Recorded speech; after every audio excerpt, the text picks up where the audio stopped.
falta mucho, un tercio en la intención de voto, un poco menos, pero está ahí. Es que por incompetencia crece, competencia de los Sin demás. duda, sin duda. Bueno, Sí, en está realidad no Leandro sé. Bruni, es politólogo, sociólogo, mirá todo lo que podemos hablar de él, politólogo, sociólogo, consultor político y profesor de la UBA y en la UB. ¿Cómo está, Leandro? Buenas noches. ¿Cómo están? Buenas noches, gracias por la invitación. Bueno, a veces parece que discutimos como el sexo de los ángeles, ¿no? Porque se convierte todo tan en abstracto, tratar de entender las causas, cuando hoy por hoy la realidad indica que cada domingo que hacemos el programa la gente está peor.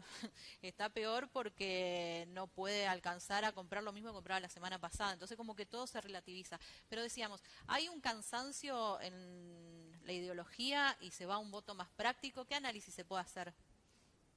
Mira, para sumarle a lo que estaban comentando recién ahí en el piso, cuando uno, hace unos meses publiqué un artículo y hace otros meses otro artículo vinculado sobre esta dificultad cada vez más notable en sumar votos, cuando uno analiza las últimas 8 elecciones de los 20 países de Latinoamérica, Sí. más o menos 10 puntos son los que se perdieron en el voto del que gana. O sea, se tomaron en el análisis 8 procesos electorales, esto es porque en determinados países se eligen cada 4 años, en algunos cada 6. Bueno, se tomaron las últimas 8 elecciones de 20 países y se comparó a los candidatos ganadores. Sí. Y lo que se puede encontrar en ese artículo es que cada vez es más difícil sumar votos y se perdieron 10 puntos de ese caudal electoral.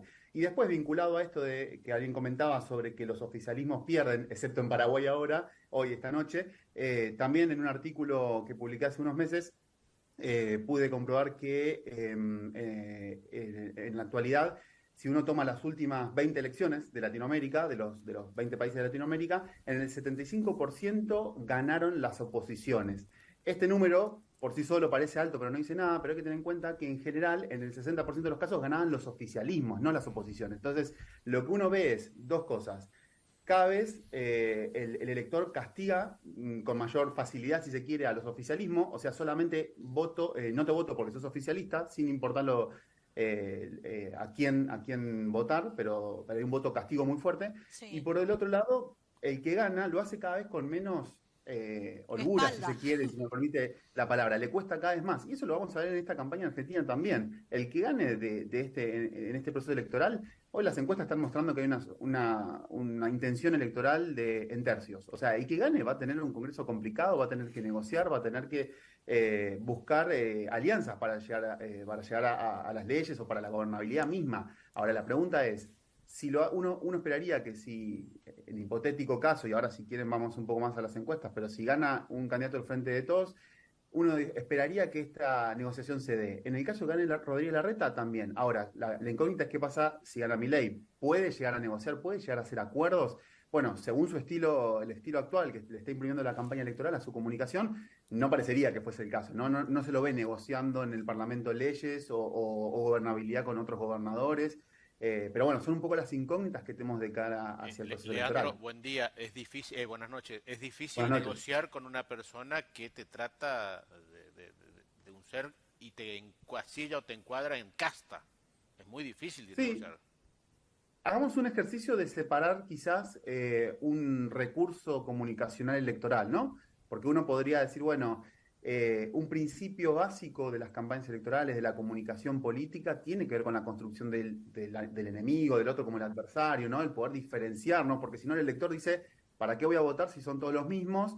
¿Cuál es la diferencia entre votar a uno y al otro? Entonces la diferenciación, el generar esta enemistad, funciona para simplificar al elector entender de qué va este proceso electoral. Ahora, Milei lo está llevando a otro punto, algo que no habíamos visto en los últimos años en la Argentina, que estamos acostumbrados a la polarización, ¿no? Pero no estamos acostumbrados a este nivel de violencia verbal, incluso digo, sin desmerecer a quien por aquí nos esté escuchando y quiera votarlo, pero tiene muchos discursos en contra de las mujeres, en contra de las diferencias étnicas, ¿no? Eso ya se lo vio, casi como una matriz parecida a la de Trump, parecida a la de Bolsonaro, ¿no? Que es muy difícil sentarse con personas así a negociar. En la base, la democracia nos exige acuerdos esenciales, ¿no? Puntos básicos donde uno pueda discutir. Nadie espera que los políticos opinen lo mismo en todos los aspectos. Y de hecho es sano que cada político tenga distintas formas o propuestas para resolver la inflación, la cuestión del trabajo.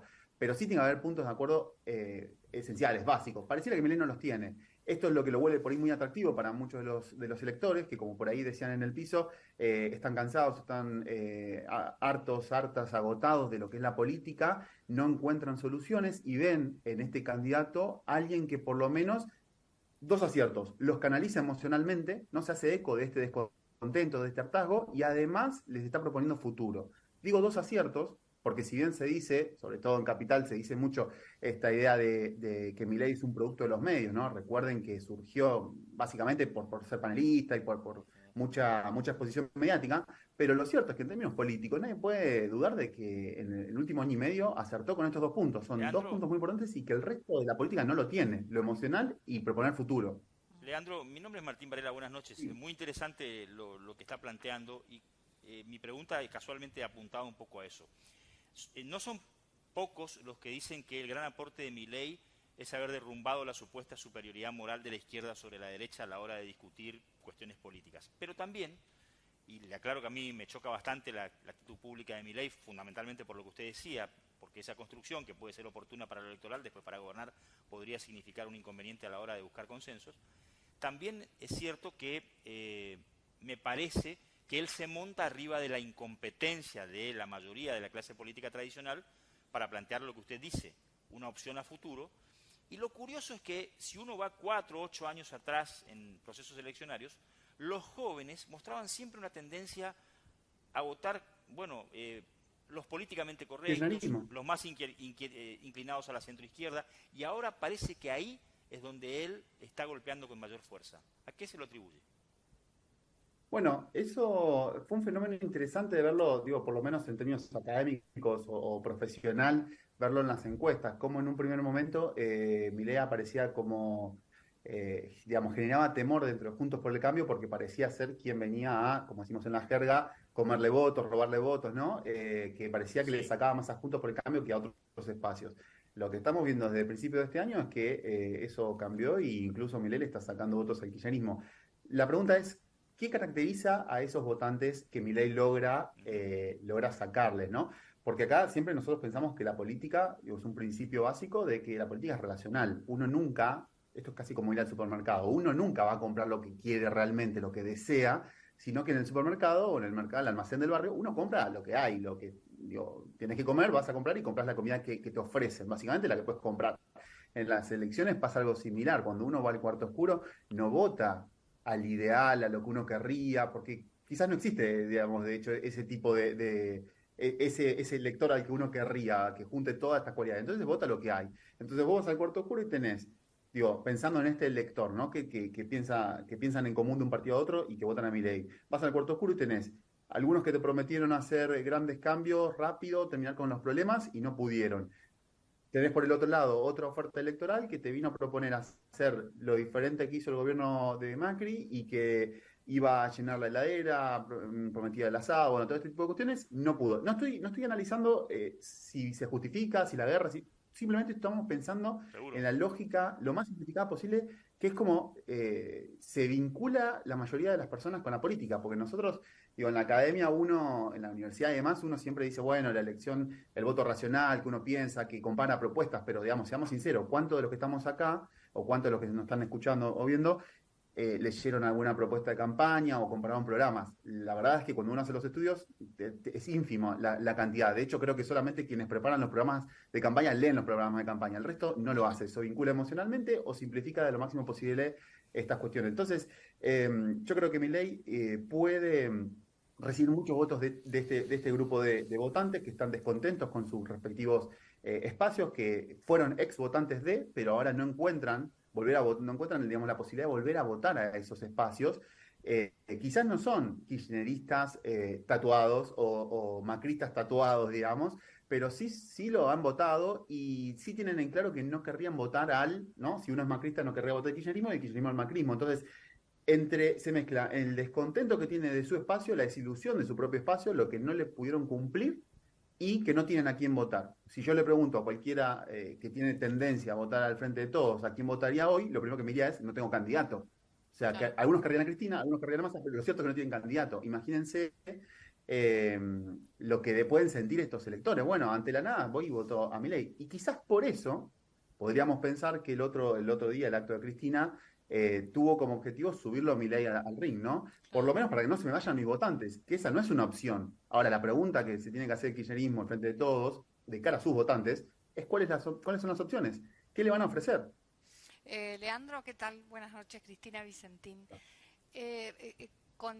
Volviendo al inicio de esta conversación donde vos aludías a las estadísticas que indican que de los últimos resultados electorales el 75% de la gente en los países de la región votó a la oposición. Sin embargo, aunque haya cambiado la alianza política que llega al gobierno, no hubo el deterioro económico que hay en la Argentina, porque de lo que se trata ahora y lo que está en discusión es Sí. este desastre económico, ¿no? Sí, de ahí lo que nos sirve cuando nosotros hacemos estudios, cuando uno hace cualquiera hace estudios comparando otros países y demás, lo interesante es que el patrón en común es que votaron oposición. En algún país quizás fue por lo económico, muchos son, cuando uno ve los periodos que gobernaron, muchos gobiernos fueron atravesados por la pandemia y ahí puede haber una gran explicación de por qué perdieron, ¿no? Porque en general hay muy pocos gobiernos en el mundo que atravesaron la pandemia y ganaron las elecciones posteriores, ¿no? Si vemos Latinoamérica, desde Estados Unidos es el primero, ¿no? De arriba para abajo, y bueno, ahora le toca a Alberto. Y todo pareciera ser que cumple la estadística de, digamos, que él ya dijo que no se va a presentar, pero de presentarse seguramente no iba a ganar. Entonces, en algunos países puede ser eso, en algunos países puede ser sensación de corrupción, en algunos países puede ser lo económico, en algunos países puede ser la sensación de no crecimos. Bueno, las motivaciones son muchas. En Argentina quizás es como vos estás señalando, de que lo económico tiene un peso importante, la sensación de que no se creció, que se está peor, que la inflación y demás. Pero yo creo que entre todos esos, yo creo y además los estudios así también los muestran, sobre todo los grupos focales, cuando uno le pregunta a las personas su sensación y les permite describir, analizar un poquito más a partir de lo que dicen, de lo que hablan, no es una mera encuesta donde responde por ahí más acotadamente en un grupo focal. Gran parte del problema está en el futuro. No tienen, digo, las personas no tienen claro hacia dónde se está yendo, hacia dónde se puede ir. Por eso yo les decía a todos que uno de los grandes aciertos de Milei es plantear un futuro. Digo, yo no creo que no, pero cerrar el Banco Central no soluciona nada. Pero por lo menos es un futuro hacia dónde ir. Las personas necesitamos un futuro hacia dónde ir, porque si no hay incertidumbre. Y cuando hay incertidumbre, eso crezca el hartazgo,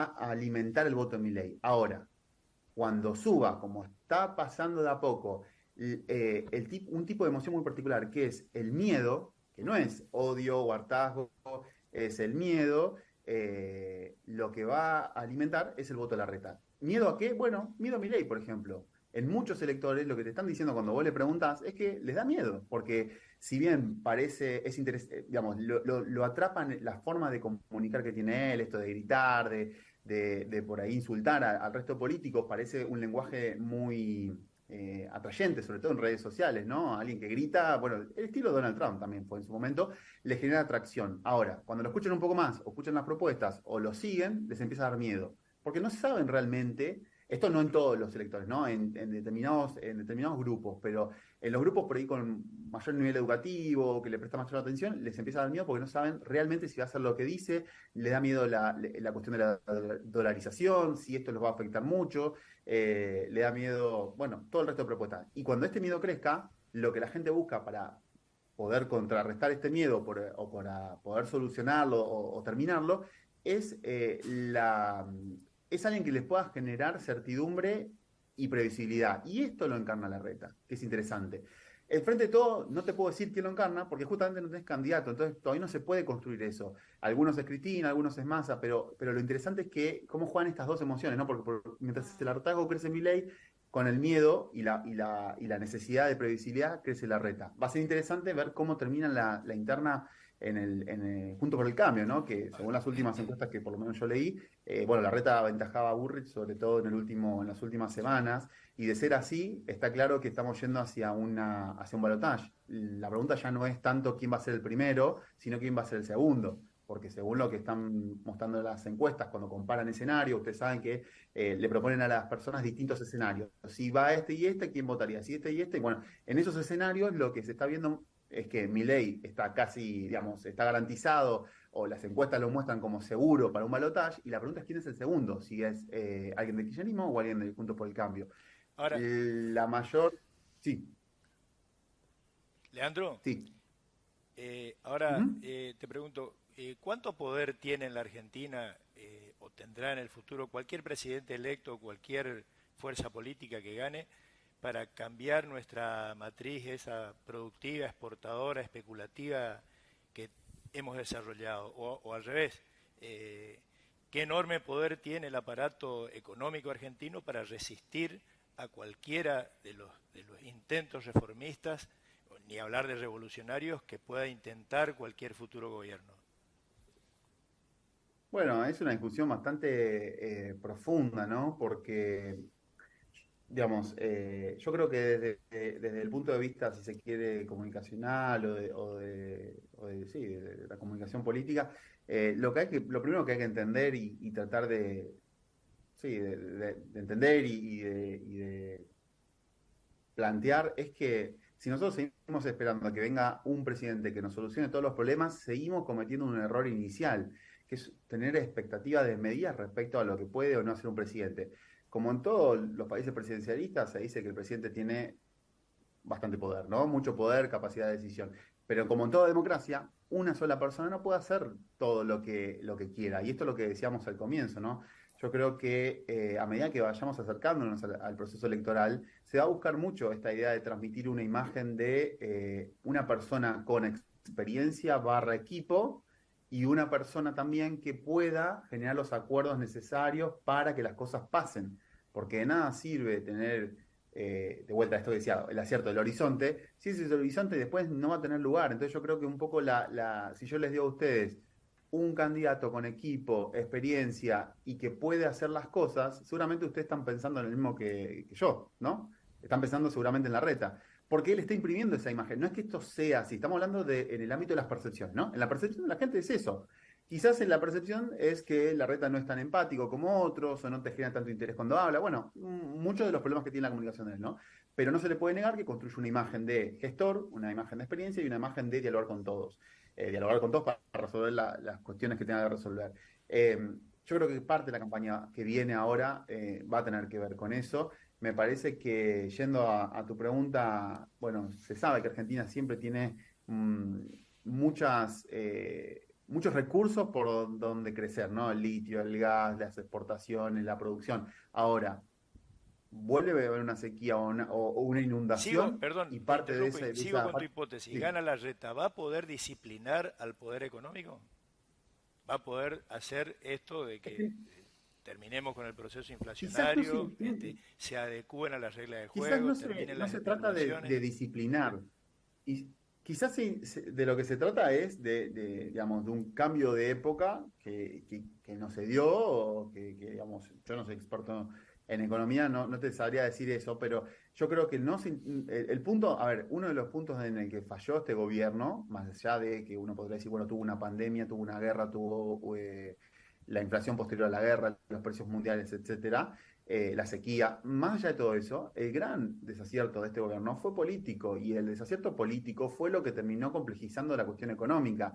Los economistas saben que hay una dimensión de la economía, de su disciplina, que tiene que ver con las expectativas, con la opinión pública. Pareciera que no, pareciera que estamos invadiendo, los que tenemos opinión pública, parece que estamos invadiendo otra disciplina, pero la economía tiene que ver con eso, las expectativas de inflación tienen que ver con eso.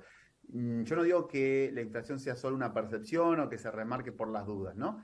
Pero evidentemente, si yo te digo, che, mirá que puede ser que suban los precios como vienen subiendo dentro de un mes, y seguramente y lógicamente vos como productor, como supermercadista, como vendedor, y bueno, tengas que pensar cómo reponer ese stock, y ahí se genera una bola de nieve, ¿no? De vuelta. Entonces, yo creo que va a ser importante para el próximo presidente generar esa confianza política. Por eso la foto del otro día de Juntos por el Cambio me pareció un acierto, porque me parece que la gente también está buscando eso. No solamente estamos buscando como electores alguien que solucione rápido estos problemas, sino que alguien que lo pueda hacer. Digo, acá empieza esto, Milei promete la solución. ¿Lo va a poder hacer? Bueno, es la pregunta que la reta tiene que hacerle resonar a la gente en su cabeza, ¿no? Decir, che, ¿realmente lo va a poder hacer? Y cuando la gente se conteste que no o que no sabe, Milei perdió ese voto, ¿no? Porque la gente está queriendo solucionar sus problemas cotidianos. Eh, bueno, y después tenés del lado del frente de todos, saben que no pueden ni siquiera, eh, digamos, hay un diagnóstico de los problemas, pero no hay una solución de ningún tipo, ni para un lado ni para el otro. A mí me pareció respecto al que comentábamos recién, lo de Cristina, Sí, lo del en el acto. la charla de Cristina el otro día, digamos, más allá de si se quiere, punto a favor o acierto comunicacional que tuvo que ver con subir a Milei al ring y mostrar que la disputa va a ser entre el kirchnerismo y Milei, me pareció un acierto, pero lo cierto es que el resto fue todo difícil de rescatar algo positivo, porque la gente no está pidiendo una clase magistral, digo la gente en términos generales, no el kirchnerista convencido que por ahí le gustó y le cerró todo lo que dijo, pero la gente en general te está pidiendo un candidato, te está pidiendo una propuesta, te está pidiendo un horizonte y te está pidiendo básicamente que pueda simplificar por qué votarte a vos y no votar al otro, ¿no? Entonces, me parece que Cristina hizo bien en subir a Milei al ring, porque en este escenario de tercios que decíamos al comienzo, la polarización entre Juntos por el Cambio y el Frente de Todos estaba desgastada, ya no servía para dividir al voto en dos. Claro. Cristina se viene en subirlo porque de alguna manera lo que está apostando es que ese voto de Bullrich o de Horacio Rodríguez Larreta, un voto más duro, más de derecha si se quiere, vaya a Milei, que lo vea a Milei como más posible y debilita a Horacio Rodríguez Larreta. Ahora la pregunta es, ¿contra quién va a pelear Claro, Milei? sí. Si Cristina no se postula. Esa es la pregunta. Leandro, como siempre, muchas gracias, muy amable por compartir con nosotros tu mirada y tu análisis del momento político actual. Bueno, muchas gracias, que tengan buenas noches. Ahí está, bueno, Leandro Bruni, que es, bueno, conjuga en él un montón de, digamos, de cuestiones académicas al ser sociólogo, consultor Yo político. escuché bien, Dijo, o pero dijo que para él Milei está sí, seguro en el balotaje. sí.